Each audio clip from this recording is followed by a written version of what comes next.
ऐसन गाड़ी भाई कि जहाँ मन करे तहाँ चलता गाड़ी। ओकरा बाद में समझ कि गाड़ी बा कि सामान भाई समझ कि जहाँ ना जाएगा तहाँ जा रहल भाई।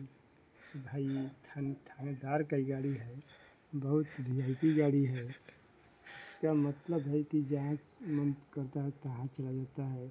और कोई के जाने में सोचना पड़ता है, ये गाड़ी को सोचना नहीं पड़ता है। बात वही है। बहुत ही डायलॉग वाला चीज़ है कि मानना पड़ेगा। इसका अनुसार इस बहुत देश दुनिया डर रहा है, बहुत काँप रहा है। इसका गाड़ी का नाम जो लिखा है जिला प्रशासन, एक प्रशासन की गाड़ी देखता है तो पर ही सारा भाग जाता है, रोड छोड़ देता है। बात तो वही है कि अरे भागो पुलिस की गाड़ी आ गया, पुलिस की गाड़ी आ गया, भागो भागो कोई करता है चला भाग चला जाता है, भागता है, लुका जाता है, कहीं कोई पेड़ लुका जाता है, कहीं क्या लुका जाता है, धानी लुका जाता है। बात तो वही है कि बहुत इससे डर है, भले रोके चाहे ना रोके।